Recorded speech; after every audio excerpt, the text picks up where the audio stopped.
welcome to LOA Today. I'm Walt Thiessen. With me today are Janine B. and Bridget D. This is your daily dose of happy. We are so happy you decided to join us today. And I have to tell you, ladies, I'm actually feeling good lately because we're nearing the end of the gardening season. I was going to ask you about that. Yeah. Yeah. We're like 2 days away. Friday's the day. Mm. Yeah. And I had an experience yesterday, which was kind of interesting. I mean, my days have been pretty consistent, and as they usually are throughout the season. It's particularly intense during the spring, and then it kind of settles down a little bit, but it's still pretty busy every day. And then yesterday, I got to around 10 o'clock, and I ran out of things to do.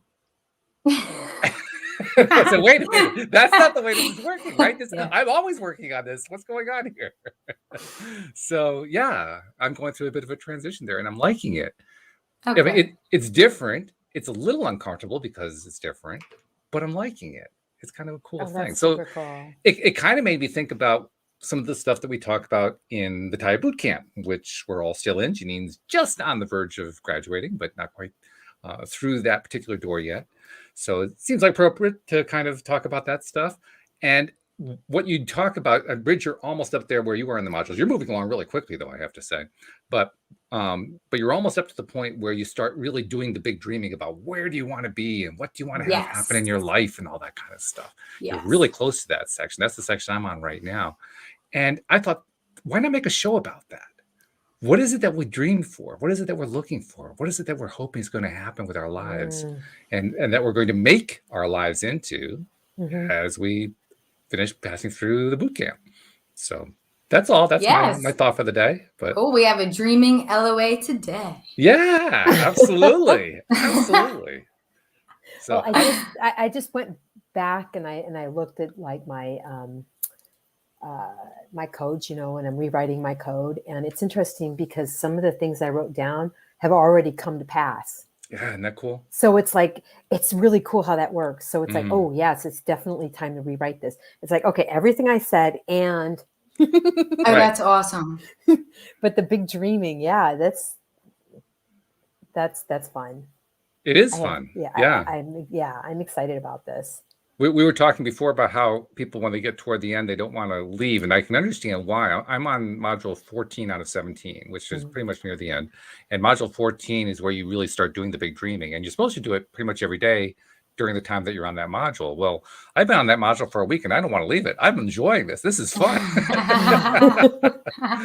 So I'm going to stick with it for a few more days. Just keep enjoying it. I know I've kind of peaked at 15, and 15 you actually continue the process, but I'm not ready to go there yet. I want to keep doing it on 14 for a bit. So I'm going to do that. But it's been interesting doing this at the same time that we're wrapping up the gardening season. The dovetail is perfect on this. It is interesting, isn't it? Yeah. Yeah, it really is. I guess I shouldn't really be surprised about that, but nevertheless, it's dovetailing perfectly. And it's also dovetailing with this other project that I've got my programmer working on. I got my latest report from him yesterday, I think it was. And he's making good progress. And he actually thought he'd be done by now. I knew that wasn't going to be the case. I know a little bit about programming, and you don't get a big project done in 3 weeks. But nevertheless, he's making some good progress. That's the main thing. So I can just see that one kind of coming in as the gardening season kind of wanes away, because our last day is Friday. That means all I do after that is catch up on collections and file the taxes and all that kind of stuff. And then I'm pretty much done for the year. And at the same time, I also need to work on the LOA Today app. So people who've been waiting for the app to be fixed, I'm actually going to be able to get to it now. This is a good thing. But my point is, it's all dovetailing so beautifully. And I didn't really anticipate that, but it's nice. Yeah. And I want my life to keep going like that. So when your business, at the end of October, the business is done, like it shuts down until spring. Pretty much, yeah. I mean, the crew get laid off. Some of them take unemployment, others take a second job. And then we pick it up again in April. And then, we're off for the winter. So I suppose I'm not used to that, because here there is no winter in Phoenix. Yeah, so it's like, in a lot of ways, we just start ramping up, because this is when things really grow. Right. This is when you can go out to enjoy it too. This is when your grass will grow, like, we plant the winter rye, and that comes up and it's already sprouted and everything's green still. And that's when, the weeds will start coming, and there is no rest here for the garden. It's just ramps up. And the summers are slow time. Yeah. So. Well, it has to be. Otherwise you roast, and that's not healthy for anybody. Including the plants, by the way. So what's your big thing then, Walt? What's your next big thing? Well, it's interesting because I was journaling about that. Bridge, I'll give you the clue. What you do in module 14 is you basically start dreaming big dreams. You get yourself into a high vibe space using the tools that Taya has given you, and then once you're there, you just dream and dream and dream. You do it for like an hour at a time, and you do it every single day. Oh yeah. So it's very intensive, and I've actually done it for 2 days. I did it as part of my nature walk, which is an hour-long walk, so that's perfect. Then today I was doing it as a journaling exercise, and I actually only got 20 minutes into it, and then I got interrupted by something, so I have to get back to it. But even in that 20 minutes, man, the things that the stuff just kind of pours out of my head. All the different things I want to do. So I want to travel. I want to. We want to have our own home. We haven't been able to. We've been renters all this time. We want to get our own home. I have dreams for this new business that I'm trying to kick off, that my program is helping me with. The input that I've gotten about it so far from people in the know has been really good. Dan Mangana, who of course is a millionaire himself and so forth, he told me that based on his read of it, this thing's going to be $1 million business within 6 months. I mean, it's exciting. It's exciting. Oh, that's amazing. And that basically says to me, freedom. Right? That means this is where I get the freedom to do everything I've always wanted to do. Exactly. Mm-hmm. Yeah. So, I mean, my anticipation level right now is really high, and I'm liking it. Awesome. Yeah. And it's not forced either. That's the other thing that's nice about it. There have been times in the past where I was able to get myself to a high place and kind of try to imagine myself feeling that level of anticipation. But did I really believe it deep down? Maybe not so much. Now I believe it. And that's a big difference, really big difference. I'll tell you one of the things I wanted. Oh, go ahead. Is that due to Taya? That Partly, you have sure. like more? Okay. Yeah. Oh, Taya's definitely played a role in it. I mean, Taya is like an extension of what I've been doing for years now. Yeah. It's like, the next level of self-development. And it's been great for that. But ultimately, it's just an ongoing trend that I've been building in my life that's gotten better and better. And I think I finally reached that tipping point people talk about. I think that's really what's going on with this thing. But it's good. It's really good. Some of the things I've been dreaming about, I'll tell you one thing I'm dreaming about.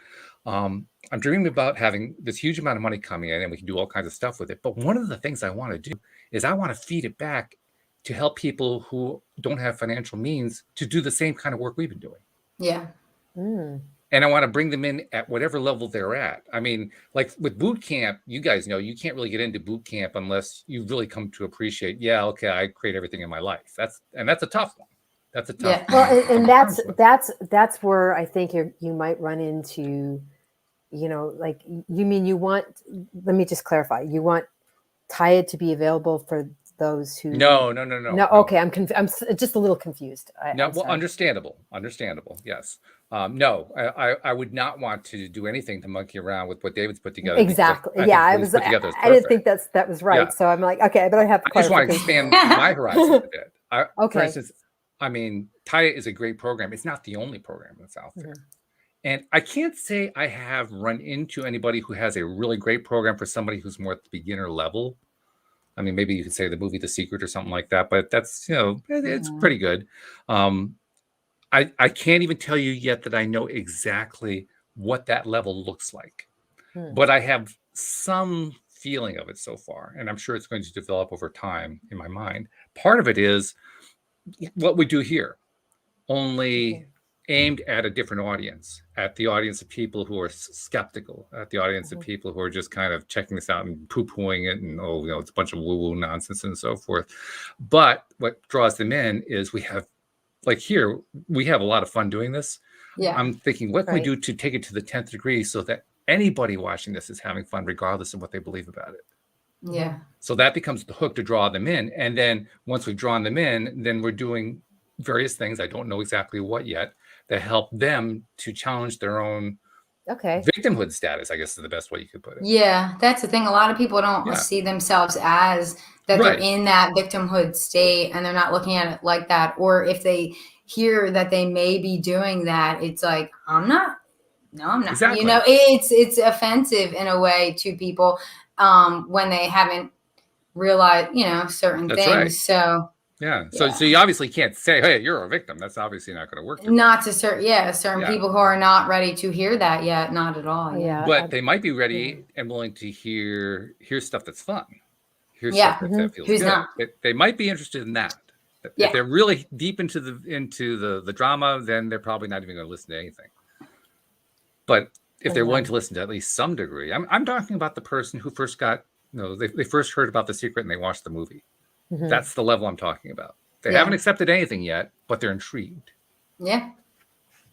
Well, I think there's something that we can be doing for those people to help them along. Oh, definitely. And some of them will have the means to move themselves along. That's great. But for those who don't, what I want to do is I want to basically invest in them on a sort of pay it forward basis. So, you know, person X comes into a program Y that helps that level of person. And let's say that program costs $1,000. Okay. So I put $1,000 in to pay for their program. And then when they graduate and basically prove to themselves that works, they pay for the next 1,000. Oh, that would be so cool. They basically invest in the next person, and now it becomes it's like almost like a chain letter, right? I invest in you, you invest in the next person, they invest in the next person, and so on and so forth. And you do that often enough, all of a sudden we're reaching large numbers of people. Yeah, as long as they're right, like they're vibrationally ready to hear that. Exactly.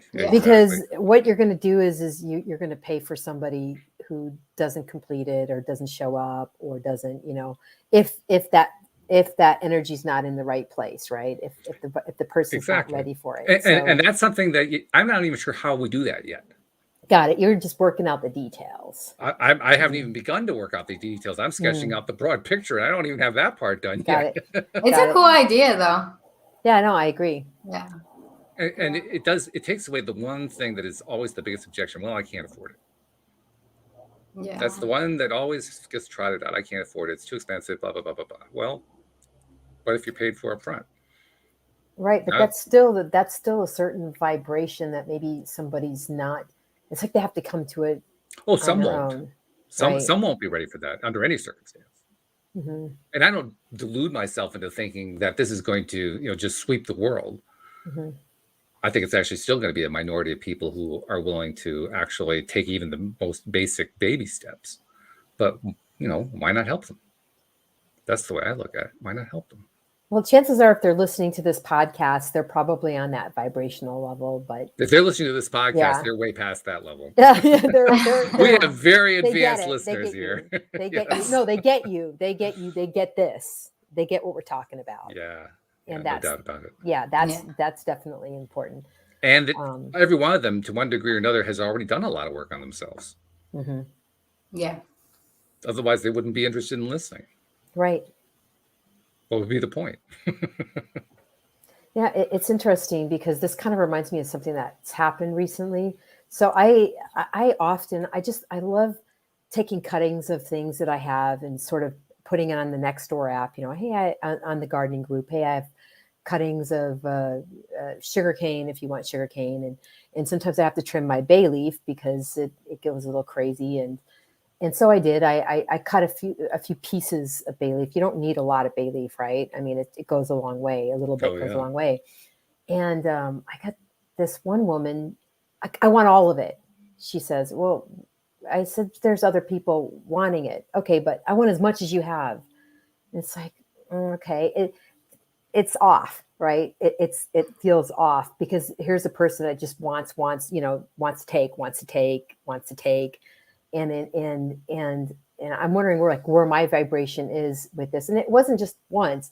She's texted me or messaged me twice on the app, like, do you have more? This was just like last week. It's like, and I'm more than happy to share as soon as I trim again. But I run into this from very infrequently, time to time. It doesn't matter what you offer for free. The hand is always there. And it makes me turn away from that. I just will. So maybe it's an intention thing. I need to set my intention that to meet the people, because part of it, I do it partly to meet other people too, who are into gardening and who are into doing this kind of stuff too.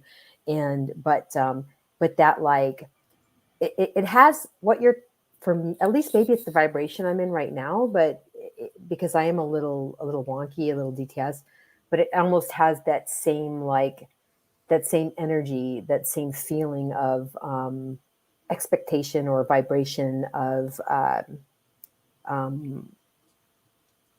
you give me. And I don't know, I that just resonated with me, like when you were telling me this, and this woman came up in my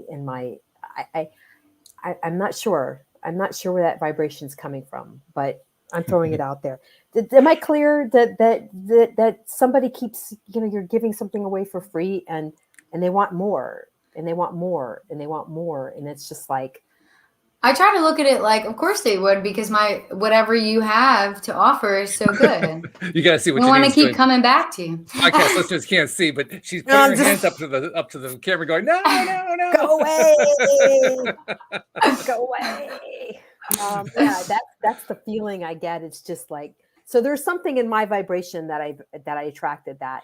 So, and when you were telling the story about what you want to do about paying it forward, it's, and instead of thinking Starbucks line, which is really cool because you buy somebody a drink and the person behind you, and then they buy the person a drink behind them, and then it's like a really cool chain. Instead of thinking that, I thought of Plant Lady. So about the hands out wanting more. It's like, and kind of demanding about it too. Like go out of your way to make me happy, and so I'm gonna look at that vibration and what that's showing me. That's a good idea, I think. Especially if it's vibrating negatively for you, you certainly want to find a way to detune it and make it something that you can appreciate. So that's good. I would say it's very good. It may help you in terms of what I'm talking about if you understand that, from my perspective, if I can just get 1% of the population who are interested, just 1%. 1% of the world population is 78 million people. And if some small percentage of that are willing to do it, we're not talking, a huge percentage of the overall world population here. We're talking about a little tiny subset. So there's a lot of room for being a bit choosy about who gets in and selective. And I think a lot of that selectiveness comes through where we come from ourselves. So like you said, if we're in a not totally aligned state, probably not the best time to try to decide, is this person the right person to bring in? I think that's where I'm at right now. It's not quite an aligned state. So I know what I'm going to be doing later. Okay, good. Meditating, getting some low thought activity going on, some, get back up my spiral a little bit. But being on here, it's a guarantee for me. As soon as we're finished, my vibration's already feeling, like it's going up. So it's cool. Thanks, guys. Yeah, you're like the vibration risers. Thank you. I know, right? Yeah, because you're the one raising the vibration. We're encouraging you, but you're the one who's doing it for yourself. So well done, really well done. Can I ask you something about, because like I said, you're on the verge of graduating, so you've already been through modules 14, 15, 16, 17 is basically the graduation module. And in those, you're spending a lot of time focusing on what your big dream is. Can you share anything about your big dream? Well, I did a little bit. I haven't. I'm not. The details just aren't like really fleshed out. I would really like to get more into my business with doing doula. I've actually started that. Oh, you have? Yeah, I actually started, not the business part, but I think I explained how online I saw a woman. I met a woman who pointed me in the direction of a hospice that practices what with the doulaship, the end of life doulaship, and I fit right in. I have one more volunteer day with her, and then I get to start actually working with people. So cool. Right now, my empire is just helping. Yeah, it's in the helping, and the money will come because it will come because the people are coming. Like I said, people just sort of, they call me out of the blue, and they're not even knowing that they're looking for me, right? That's kind of that's cool so how that works. By the way, I went back and reread my code, and I put that on my code that I want people to reach out to me. I want people to look for me. That's I want people to want to but I didn't put details. I just said I want people to reach out to me wanting what I provide, the services I provide. And that's been happening. So it really cool. does work. It's totally cool. It does work. And for listeners who don't know what we're talking about, the code that she's referring to is you actually kind of rewrite your personal operating system code as part of the Taya Bootcamp experience. And that's what she's talking about, how she rewrote it to have a different kind of experience. And now she's getting the experience before she's even graduated, which is really good. Yeah, there's been a lot of that. And just going back and looking at some of the stuff I've written and see that I've actually made it happen. So I believe I've really begun this. I'm definitely on the way to where I want to be with working with people who are dying, and more, and intentionally too, not just inadvertently, because when you're a caregiver for senior citizens, it's almost inevitable that you might have someone pass away while you're with them. But sure. But for it to happen the first time and the second time you've ever done it is a pretty strong indication that you're supposed. This is something you're supposed to do, right? So it's there. There's depending on how you feel about it. I mean, you obviously are very passionate about it. You feel really good about it. So if you have an experience where you're feeling really good, then yeah, absolutely, it's totally a sign this is perfect for you. Yeah, absolutely.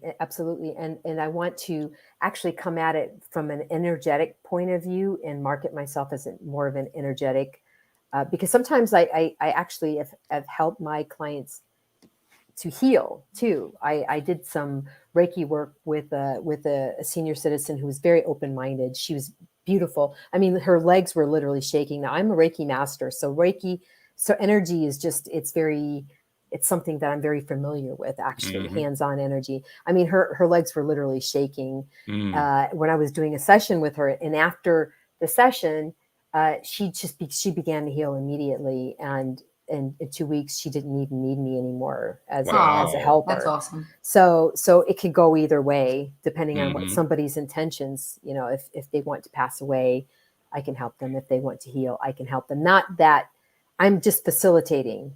Yeah. Right. I'm facilitating their own healing, and it's their own intention to either get better or to not, or to, well, we don't want to say it's bad, because it's reuniting with who we are when we pass away is just reuniting with the whole of who we are. So it's not really it's not a negative. It can be really seen as a positive. Sure. But I will tell you, right now, I'm going through. There's a couple of people very close to me in my family who are doing very well and need operations, and so it's been very hard, I will say, to keep myself, because of the flow of the energy around me and who I'm around right now. It's I'm actually helping. It feels like my family members to pass. So I have people who are they're not actively dying, but they're very close. And for a week now, I've been wondering, what is this energy I'm feeling? Why am I feeling this heavy energy? And it's the same energy I feel when I'm working with someone who is getting ready to transition. So I'm hoping that it's not going this route, and I'm not going to say who or give any exact details. But when I really discovered this yesterday, it was like, well, of course, I'm doing all the healthcare. I'm doing the shop now, helping with the shopping and that too. So there's a lot of that kind of stress too. So the stress of losing someone physically, or a couple of someone's in my case right now, and also the other burdens that come with that too. So I had to, that really helped raise my vibration a little bit, to know that where I'm at is perfectly okay. It's really perfectly okay.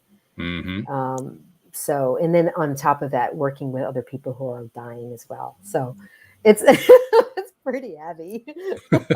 But you're smiling as you're telling about it. So it's that's pretty how heavy. we know. Yeah, you're right. It's like I'm kind of made for this. I'm going to throw a question up from Jeffrey. Jeffrey's been throwing some cool comments in the live stream, but he has a oh, question here. cool. He says, Janine, can you talk more about how you hold people during the grieving process? I acknowledge where they're at. Yeah, this sucks. This really sucks. It's got to be, it's horrible. You were married for so long. You were married for 50 years, 60 years to somebody. Of course, it's horrible losing someone.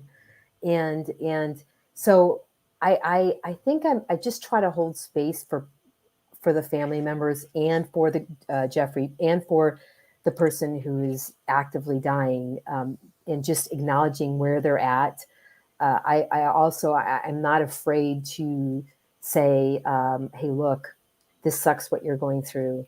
Here's my number. Call me anytime you want to call me. Or me saying to them, I don't like when somebody loses somebody that they love, it sucks to be in your situation. I'm sorry. I don't know. There's nothing I can say to make you feel better. I'm not here to try to do that. I'm here to be a person that can help you in whatever way you need that help, whatever that looks like for you. So we can never take someone's grief away, and it's not our place to do that. That's our own. That's where we're at, right? That's our process, our grieving process. That's where we're there. That's where we're at. It's just a friendly smile, a squeezing of the hand, a hug, an acknowledgement of where they're at.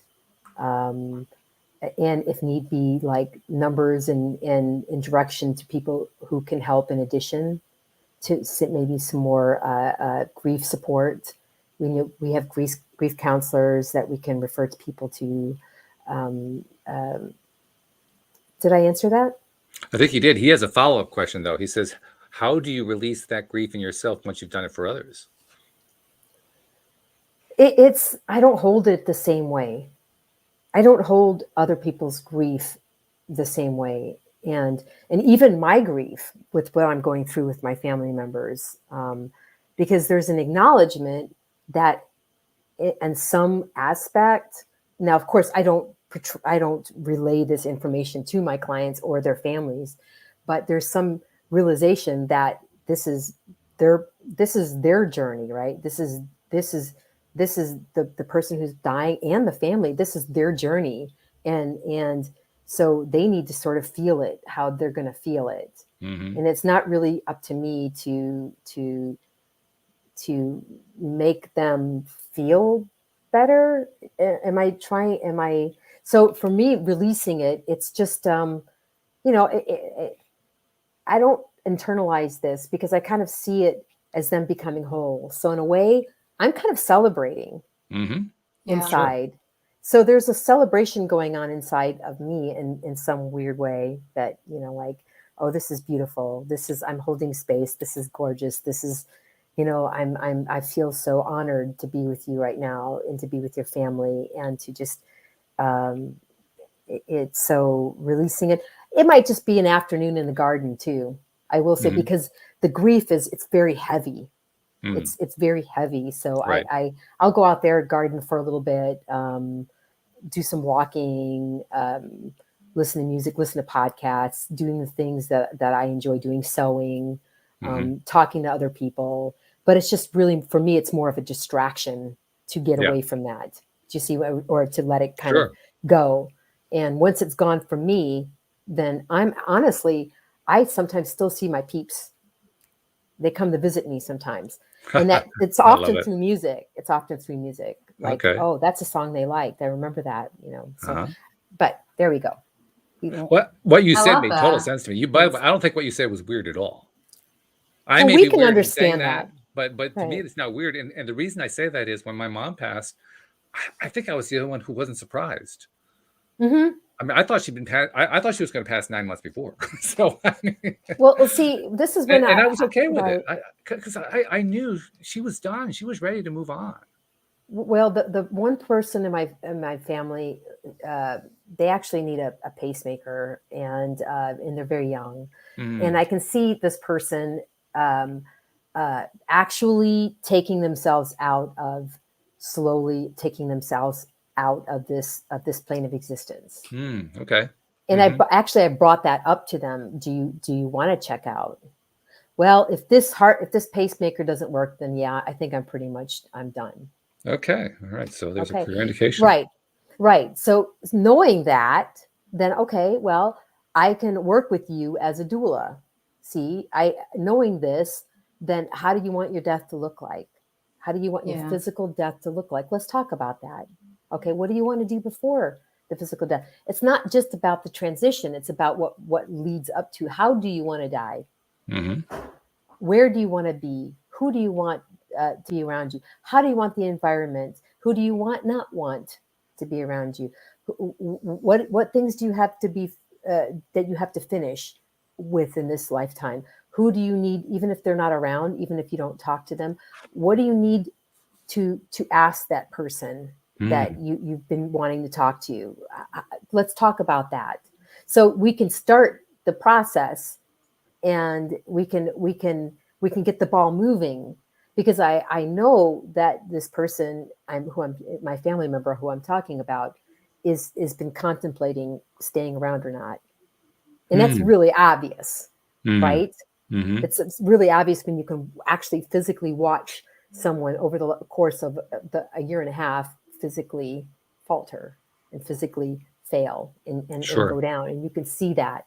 So because of me knowing what I know about, law of attraction, what I feel, even though we don't have empirical evidence of it to be true, but that we are spirit having a physical experience, and that our leaving our physical body is nothing but rejoining with the whole of who we are and the whole of consciousness. And so it's actually more of a reason to celebrate. But so in some way, knowing that someone is kind of on their way is actually is a little bit easier to prepare, because then you can prepare. Sure. Yeah. Well, your path sense. is clear at that point. That makes total sense. So that's cool, though. I mean, because it's really clear to us that you have found the path that you want to follow. Oh, that's great. Yeah. It's so to me, with Jeffrey, Jeffrey's question, it's like it's a challenge that rejuvenates me and brings nothing brings me higher up on my emotional vibrational scale than being with someone close to the end of their lives. Nothing. It's like that's really something. It's an honor to be with someone at the end of their days. It's an honor.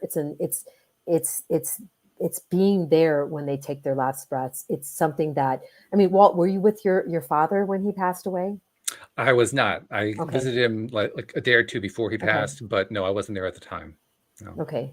Yeah. It's just not only to bear witness to the last breaths, to the last moment, but to poof, it's gone. It's gone. The energy is remarkable when you're in a room with, I mean, I'm serious. Lights go on and off. You talk to nurses who have been with people as they die, and things happen. This is the truth. You can really feel. So there's a lot going on, yeah. That's interesting. I love it. I freaking love it. There's a comment also from Miss Doherty, who's in the live stream. She says, I think it's fascinating that once people pass, they come back to visit in dreams. Oh, and all kinds of other ways, Miss Daugherty, not just in dreams. That's only one way.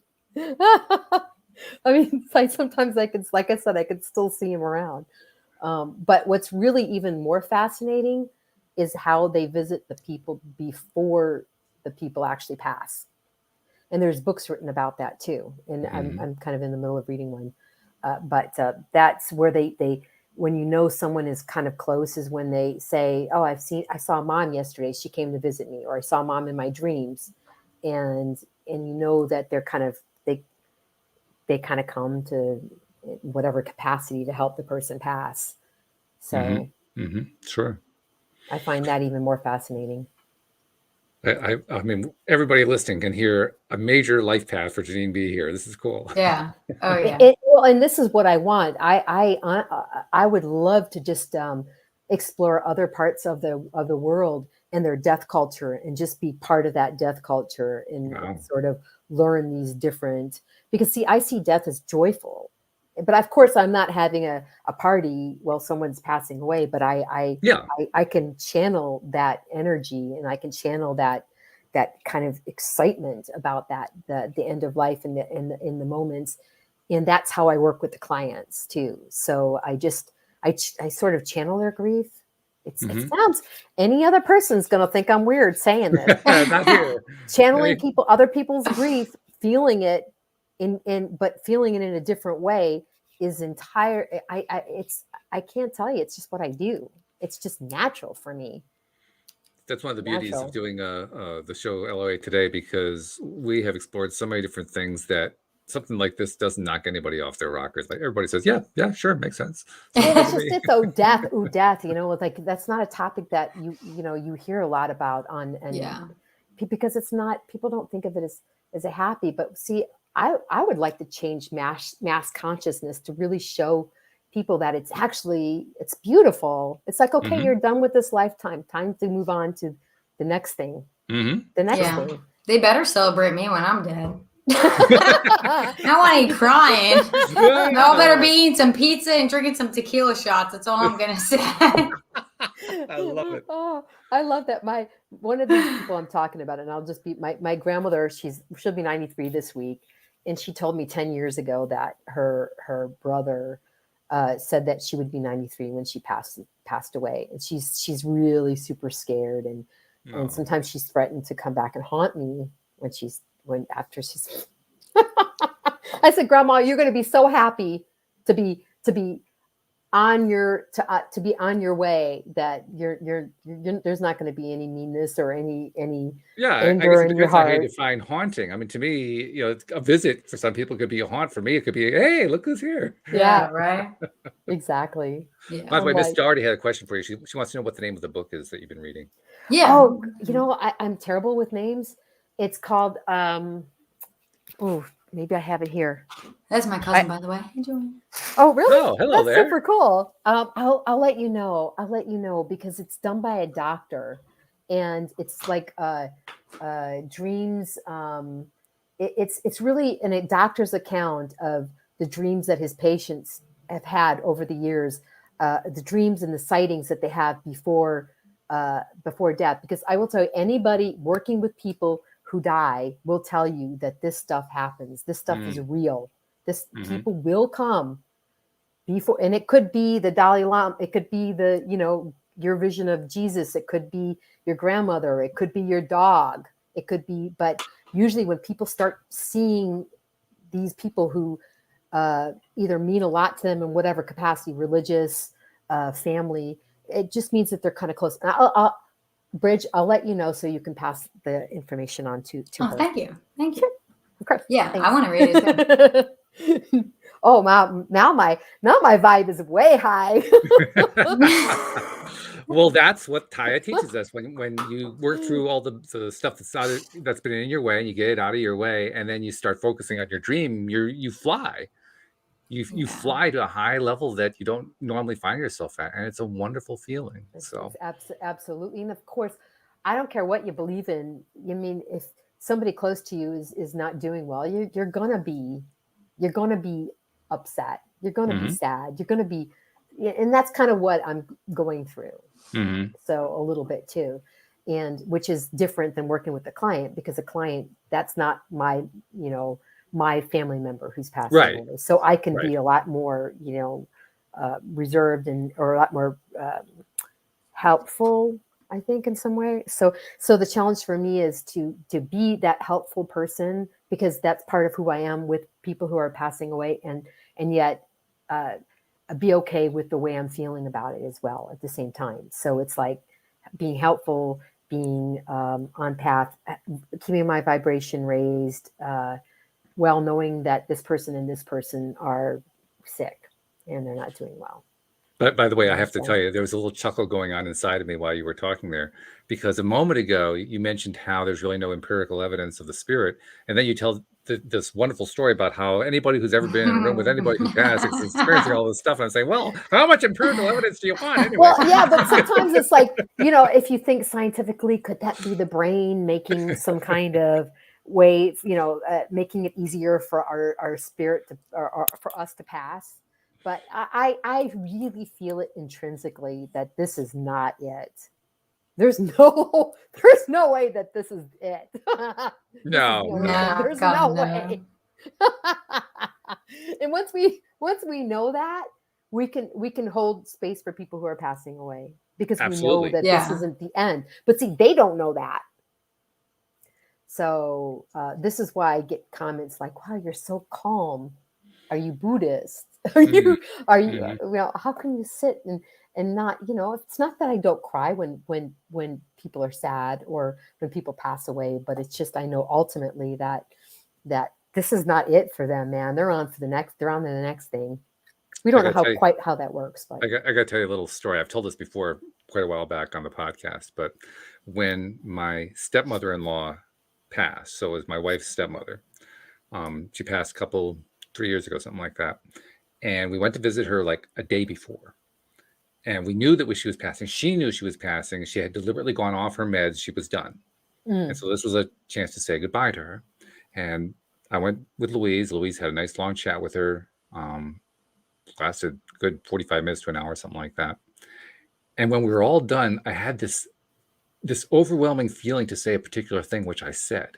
Now, you have to understand a little bit about Ruth. Ruth was very much of an intellectual, very intelligent, a little bit of a codependence going on there, but that's kind of a normal human thing. Yeah, you're a human being, right? Mm-hmm. But very strongly intellectual.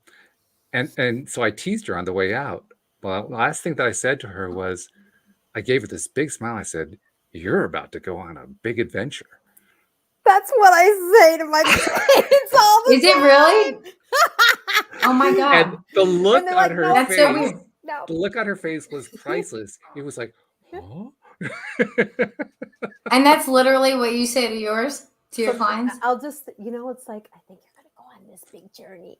No, dear, I don't have anything planned, but thank you for thinking of me. Oh my God, I love that. But I could tell, because like I said, she was an intellectual. I could tell from the moment that we left the room, her mind was working on that. She was like working it over and playing with it. What, is there really a journey here? Is he pulling my leg? Blah, blah. She was working through the whole thing, I'm sure. Oh. Yeah. Well, I think that when people are at the end too, they're more open, because that's it. This is it. It's the end. Let's not close all options, right? They say that was that war doesn't create atheists or something, or what's the saying that like there's no atheists in foxholes. Oh, I see. Yes. Yeah. Yes. So it's that like, hey, this is it. This is the end. But Bridge, I wanted to ask you something, because you were in the hospital, right? You were working in a hospital. So you were working with people who were coming in who might have been sick. Mm-hmm. What about you and your experiences with people? And did you have, what about your experiences? I loved working with people. The only reason I stopped working in the hospital was because like I got COVID and I just kept getting sick. And like, I'd realized that it was just stress. I feel like that I was putting all on myself, but I loved working with patients. Oh my God, I loved it. Oh yeah, you would have someone come up to you that seemed like they were in the grumpiest mood, and everyone in the office would be like, "Oh, she's like, oh, the worst." She's like, "Oh, And then if you're just nice to that person, most of the time, you're going to get the niceness back. And if you don't, you're not going to get the rudeness that you would typically get. You're just not going to, and it's not like, oh, let me just be like so nice to this person. It's like, I was just genuinely myself every time. And like, sometimes you're going to get the nice people, sometimes you're not, whatever. But no, I loved working with people and just seeing like the interactions with people, and you can change people's days 100%. So you weren't seeing people coming through like dying or any, you weren't actually working like they had cancer. We had a lot of people with cancer. Yeah. Cancer. Mm-hmm. And did you ever have any of those experiences, like working or seeing someone that you just looked at and you just knew that they were going to pass away, or did you pick anything up? Like, did you No, see? more or less, I'm just I curious. just tried to honestly brighten people's days. Oh, that's so wonderful. Yeah, I God, just kind of, I was you. just upfront a lot of the time. And so I was just a lot of interaction, and that's what I liked. I love people interaction. So like, yeah, anytime I can make anyone's day any type of better, whether it was just because I was in a good mood and they were in a bad mood, and you can change people's moods so quickly. People say like negativity spreads. It does, but so does positivity. I know it might not seem like it, but it really does, dude. Like, I mean, it can go a long way. You can be in a really shit mood and meet somebody who's in a really good mood, and they can be nice to you, and it just changes you're just like, oh, like, okay, like, yeah, I can be in that good mood too. I just have to literally make that conscious choice. Like, do you want to be in a good mood, or do you want to be in a bad mood?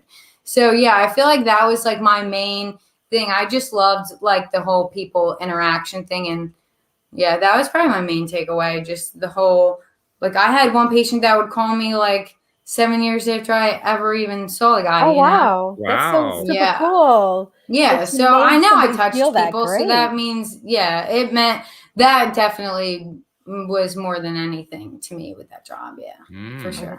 For sure. So you've got COVID there? Yikes. Yuck. Yeah. Well, fortunately, good. you know how I'm to here heal now. yourself. Yeah. Yeah. So it's all good. You're good at healing. That's a very good thing. Yeah, that's Thanks, what's Walt. wonderful. You applied it to yourself. Now, I want to ask you, now this is kind of jumping the gun a little bit, because you're still not quite up to the part where you do the big dreaming in Taya, but I imagine you've been thinking about it to some degree. Can you talk at all about what you've been dreaming about, what you've been thinking about? Yeah, so I'm on module 11, but module 10, part of it was the vision board. Right, that's right. So I finally did my vision board. And I'm so happy because I wanted to do it for so long. So I finally did. And I was always picturing that I would just do it on like legit, like a little board or whatever. Like, you know, like I used to do my projects on when you're like 5 or something. No, dude. So I did half of my wall. I did half of my wall. Yep. Half my wall. Oh my God. And it just keeps growing every day. I love it. Whoa. So yeah. Grace doesn't do things by halves here. I mean, holy cow. I gotta see this wall, man. You gotta give us a picture sometime. Take a picture. Yeah. I will. Because it just keeps growing. Yeah. What are some of the things on it? Can you talk about what's on it? Yeah. So it kind of starts off with just a picture of me and my husband, who are already like happy and like working on ourselves, right? Because it's the phase we're in now. And then I'm going to come upon money, because what I'm going to do with that is I want to be a Taya coach. And I also want to start my own dance class to raise everyone's vibes in the morning. I want to have a dance class on the beach. Yeah. So I want a beach house. Yes, I do. I am dreaming big. Oh yeah. I want a beach house. I'm going to have it in my backyard on the beach. And I'm going to have my own dance class to dance out the stale energy in the morning and bring in all the good vibes for everyone for their whole day. And I also want to be a Taya coach, because I owe everything right now. I feel like a lot to Taya. So, you know, yeah, they're my biggest things on there. Yeah. I have more, obviously. It's a whole wall, but they're my biggest. I can totally see you as that dance class leader. I can I don't know if you're aware of this. Back in the 1980s, there was a woman who used to, on cable, she had a show where she would walk you through a whole bunch of dance steps and so forth as sort of like an on-show exercise class. And that's exactly what I'm thinking about. And she did it on a beach too. So I mean, seriously, exactly what you just described. But yeah. Yeah. That's 100% what I want. I can absolutely see you doing that. By the way, her name was Denise Austin, if you're wondering who I'm talking about. I am going to look it up. Yeah, I'm sure you can find her videos. There were like so many of them. And she was so infectious with her enthusiasm. It was really great. Oh, I love that. Yeah, but I can just see you doing that. I mean, I wake up in the morning, I'm ready to get that stale energy out and bring in the good vibes for the day. And I feel like, why not help myself and help others? That's what I always wanted to do. That's what I want to do. I feel like it would just be perfect. That is that cool. Sounds so good. So, and you want to be a Taya coach? I didn't know you wanted to be a Taya coach. I do. Yeah. That is great. One day, you know, I kind of would like to be a Taya coach too. One day, actually. I'm going to start off with mentorship. Sorry, my computer is going to die, so I need to plug it in. I want to start off as a mentor though, just to get that practice, you know. Same. Which I think That's most what people I do. wanna I think that's part of the way the program works, isn't it? You start Yeah, off I as a thought. mentor, yeah. and you're sort of like a coach in training at that point. Yeah, you got to get that training down first, right? Yeah. And you guys are entering at the right time. I mean, I had a conversation with David the last time I did a private consult with him, and that we were just talking about where Taya is going, and my God, they are planning for this massive expansion where they're going to need lots and lots of coaches. So your timing is absolutely perfect. Couldn't be better. Let me tell you guys. Well, That's and I think it's amazing. time. I think it's a good time too, because David's still doing a lot of the introduction, bringing people in and still doing the meetings, because if it gets really, really big, there's probably going to be other people that are going to have to help bring There people already in. are, actually. Yeah. So, right. So the fact that we kind of like got in at the perfect time right before it got bigger. Yes. I mean, not that there's anything wrong with that, but that's we what's still going to got happen. that. Yeah. Yeah. That's we still got exactly that what's happening. one-on-one. Oh, that's so cool. You guys were talking about there's two really cool things off your wall, but that's a big wall. So tell us something else that's on the wall. Yes. So the house on the beach, because I'm gonna have my dance in the backyard. Oh, that's rough. That's we really have rough. yeah, I know, right? Because my walks in the morning will be so much more glorious on the beach, I have to say, and it'll be easier on my knees and on my hips. So I'll be very happy with that. By the way, your cousin says I'm coming to the dance party on the beach because I have my summers off. You better be. I can totally see you doing that. I can totally see you doing that, Bridge. I can see you being a teacher. Let's raise some vibes in the beginning of the day. Let's do it. That's what we have to do in the beginning of the day, or else what happens? You can just plummet on down and not bring yourself back up. But if you just start up, chances are you're going to remain up, or at least just if you drop, you're not going to drop as far. That's right. Yeah. Wow. Yeah, ask a simple question. Look at the information that you get. This is great. I'm excited. Yeah.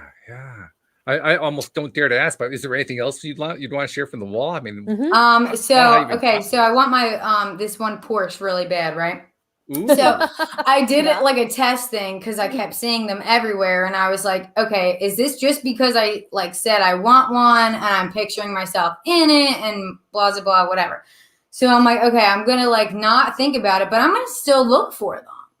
With that whole it's because I know this car is how I keep seeing them thing, whatever. So I kept looking for it, but I stopped picturing myself in it, stopped saying them. Once I did the wall, next day, me and my husband left the house. What did I see? White Porsche, the one that I want as soon as I left. Yeah. I mean, the one I want's gray, but still it was the exact same one. So I was like, oh my God, it's weird. Not weird, but Well, it's a little disconcerting at first. When you're not used to it happening and noticing it, it is a little weird at first. After a while, you kind of get used to it, but it's a fun and then you weird. love it. Yeah. Oh, yeah, absolutely. Yeah, you do love it, which is the best part, of course, because that's why you're attracted to it in the first place. Yeah, that's so great. I love that. Actually, it got me thinking, because I certainly didn't do a wall. I did an electronic vision board on a basically a Word document. That was my vision board. But one of the things on my vision board was a private jet. And it comes with a pilot on call at all times. Because, I mean, I like the idea of flying, but I really don't want to have to do all the work to become a pilot. No. Yep. I'd rather just, have the money on hand to just hire the pilot and say, okay, when you're ready, when I'm ready to go, I'm just going to give you a call. You fire up the jet and we'll take off. Right. Yes. Which I see as a great way to be a world traveler, first of all.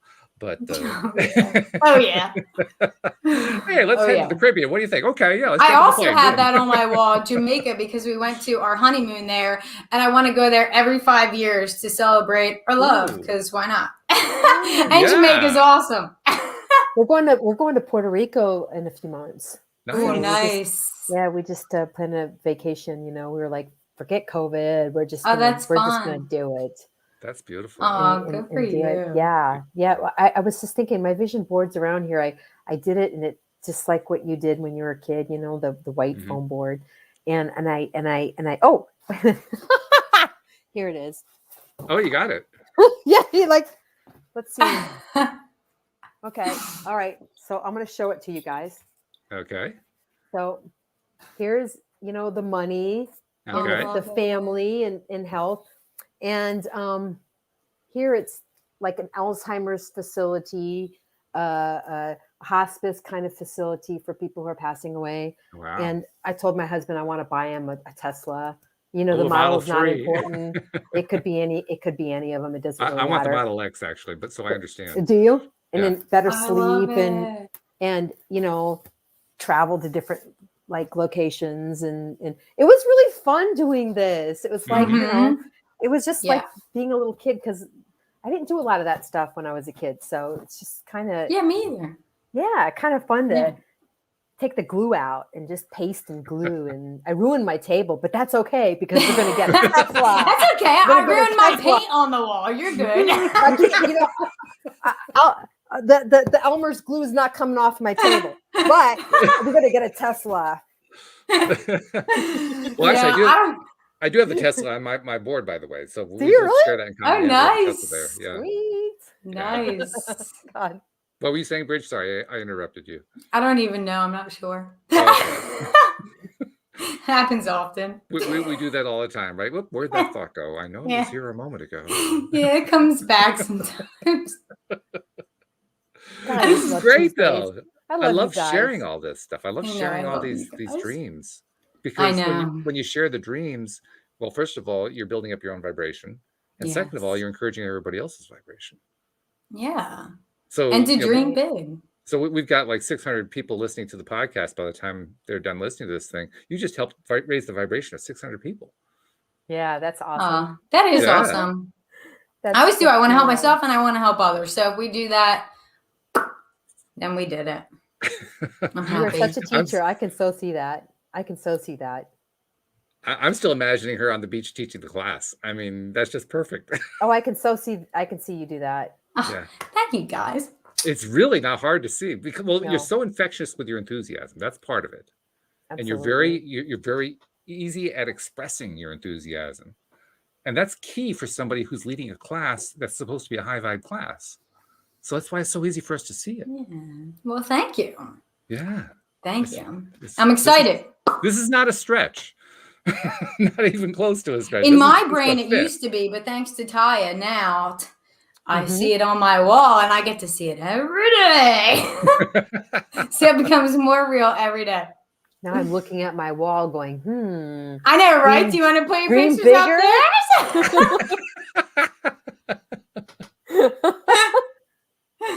Yeah. I actually, at first I was like, okay, this is weird. And then I was like, well, the pictures are so big, I can't do it on like a little board anyway. And I didn't have a board. So I was like, screw it, dude. I'll just use the wall. And now I'm just so happy because it's just continues. I love that thought process. You know what it reminds me of? Remember the Richard Dreyfuss character in what was that? You know, the aliens.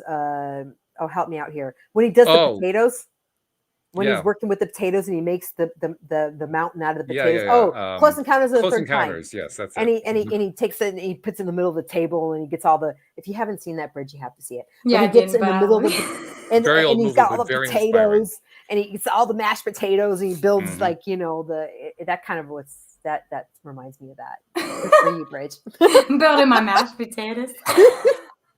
You're big. You're making it big. Yeah. If you haven't seen it, he's actually kind of manic the way he does it. It's like because he's like driven by this internal vision, and he can't figure out how to make sense out of it. So that's why he's modeling to try to make sense out of his vision. So it's a little bit dysfunctional in that sense, but it's also kind of wild to see. The only reason mine wasn't dysfunctional, thank God, is because my husband. I don't even know how to print pictures out. I'm like, I need your help. So thank God he helps me with all that. Oh, that is so awesome. So you have like a car that's like that big? My car? Yeah, like on the wall. The picture. Is it like a is it like the whole is it huge? Can I turn this? Let me see if I she's gonna show us. We're gonna see. Okay, meanwhile, 600 podcast listeners are saying, but wait, I don't see an image here. There's no video on this. Well, for the YouTubers, look on YouTube or on the Facebook page. You'll be able to see it. Oh my God, look at this wall. Oh, I love it. Beautiful. Oh, I love that. She gets specific about her cars. Holy it's super cool. Nice job there, kiddo. Nice job.